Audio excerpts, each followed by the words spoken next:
Il est parlé ici du ministère de Christ, le Messie, le serviteur souffrant du Seigneur.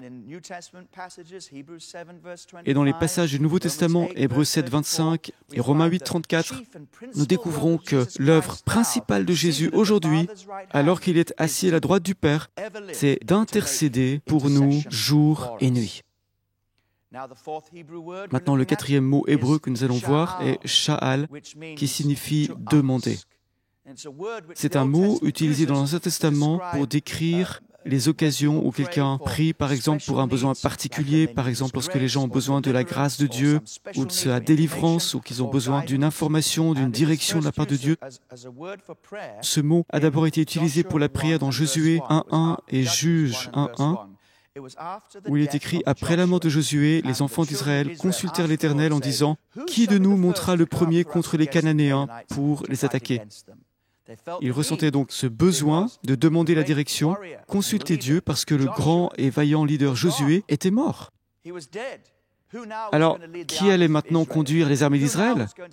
Qui allait maintenant être celui qui les délivrerait de leurs ennemis et de l'ennemi qui les attaquerait? C'est donc là qu'ils ont demandé une réponse à Dieu.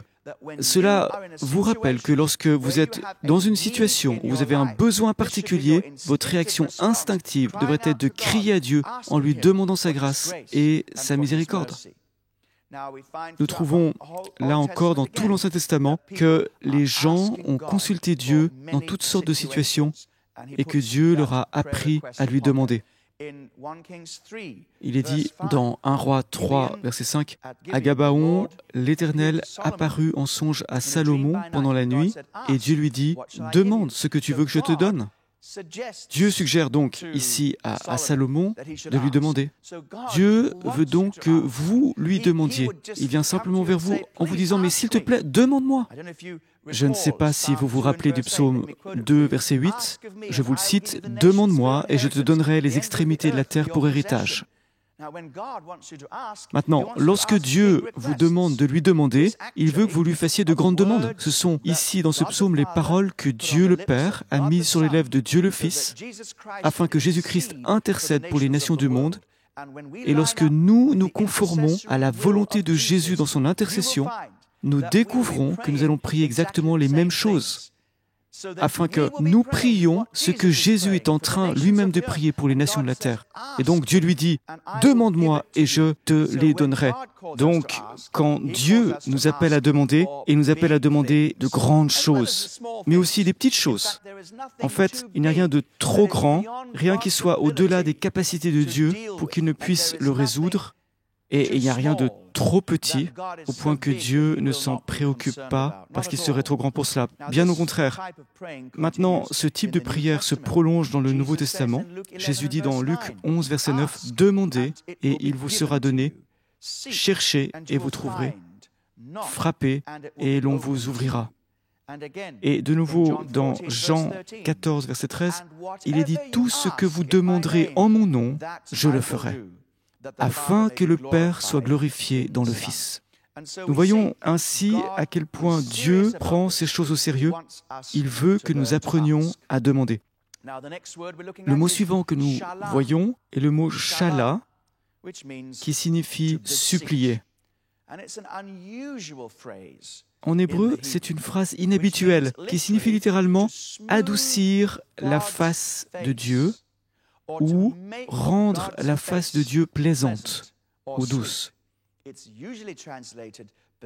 Le mot est traduit en général par supplier, mais shala suggère le fait de parler doucement et tranquillement à Dieu, raisonner avec lui dans la douceur, d'une manière qui contraste avec le bruit et la violence que l'on avait dans le mot paga, par exemple. Dans Exode chapitre 32, verset 11, il est dit de Moïse qu'il implora l'Éternel son Dieu et dit « Pourquoi, ô Éternel, ta colère s'enflammerait-elle contre ton peuple que tu as fait sortir du pays d'Égypte par une grande puissance et par une main forte ?» Est-ce que vous pouvez percevoir la douceur qui se trouve dans cette prière? Moïse dit, « Pourquoi ta colère s'enflammerait-elle ainsi contre nous ?» Il semble donc que Dieu était sur le point de consumer le peuple de Dieu. Et on voit comment Moïse est intervenu, et cette expression de douceur, pleine de persuasion et d'imploration a détourné Dieu de sa colère. Et c'est merveilleux de pouvoir s'approcher de Dieu de cette manière, dans les temps de crise ou de difficulté, ou parfois peut-être lorsque son jugement est sur nous, qu'il y a des problèmes très sérieux qui ont besoin d'être résolus et nous savons que la colère de Dieu s'est enflammée contre nous. Et là, nous pouvons venir à lui, lui parler, et il nous invite à l'implorer, littéralement à adoucir sa face.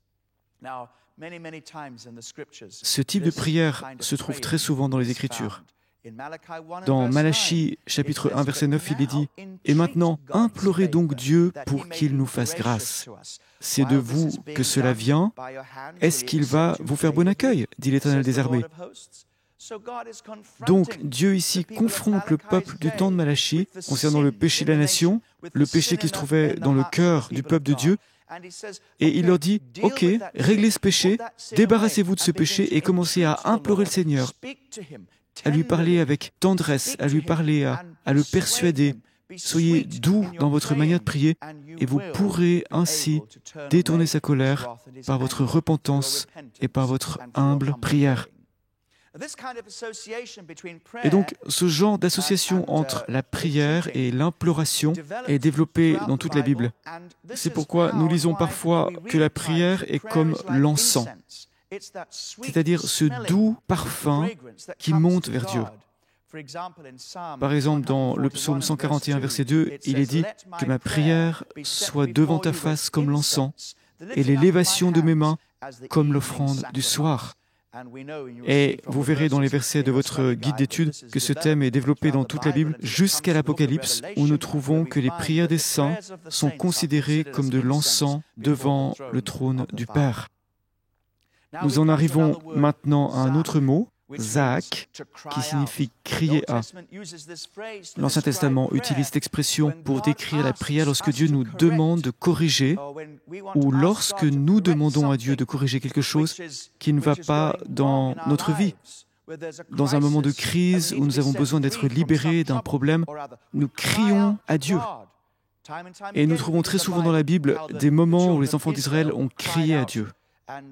Et dans Exode chapitre 2, verset 23, il est dit « Longtemps après, le roi d'Égypte mourut, et les enfants d'Israël gémissaient encore sous la servitude et poussaient des cris. Et ces cris que leur arrachait la servitude montèrent jusqu'à Dieu. » Ce verset ne nous dit pas qu'ils ont crié à Dieu littéralement. Peut-être qu'ils l'ont fait. Mais plus que cela, ils criaient à cause du fardeau qui était sur eux, de l'esclavage qu'ils subissaient, et Dieu a entendu ce cri-là. Est-ce que ce n'est pas merveilleux de savoir que même lorsque nous crions dans notre cœur, pas nécessairement en étant conscients que nous crions à Dieu, Dieu entend ce cri. En fait, et c'est caractéristique, Dieu entend le cri du cœur. Et toutes les autres formes de prière, si elles sont intellectuelles, Dieu ne les entendra pas. Parce que c'est quand vous criez à partir de votre cœur, concernant votre besoin, c'est là que Dieu vous entend. Et de manière plus explicite, dans Exode 14, verset 10, le peuple de Dieu crie à lui. Rappelez-vous, ils avaient fui l'Égypte, et voilà que Pharaon et son armée s'étaient mis à leur poursuite. La mer Rouge est devant eux, il n'y a pas d'échappatoire. Et dans Exode 14, verset 10, il est dit « Les enfants d'Israël levèrent les yeux, et voici, les Égyptiens étaient en marche derrière eux. Et les enfants d'Israël eurent une grande frayeur et crièrent à l'Éternel. » Donc, dans ces moments de grands besoins, nous crions à Dieu et nous lui demandons de nous aider, de nous bénir, nous fortifier et nous sauver. Et le Nouveau Testament nous montre que ce type de prière est repris par le Saint-Esprit qui nous enseigne comment crier au Seigneur. Et nous le voyons dans Romains 8, verset 15, où il est dit « Et vous n'avez pas reçu un esprit de servitude pour être encore dans la crainte, mais vous avez reçu un esprit d'adoption par lequel nous crions « Abba, Père ». Oui, le Saint-Esprit nous aide à crier au Père.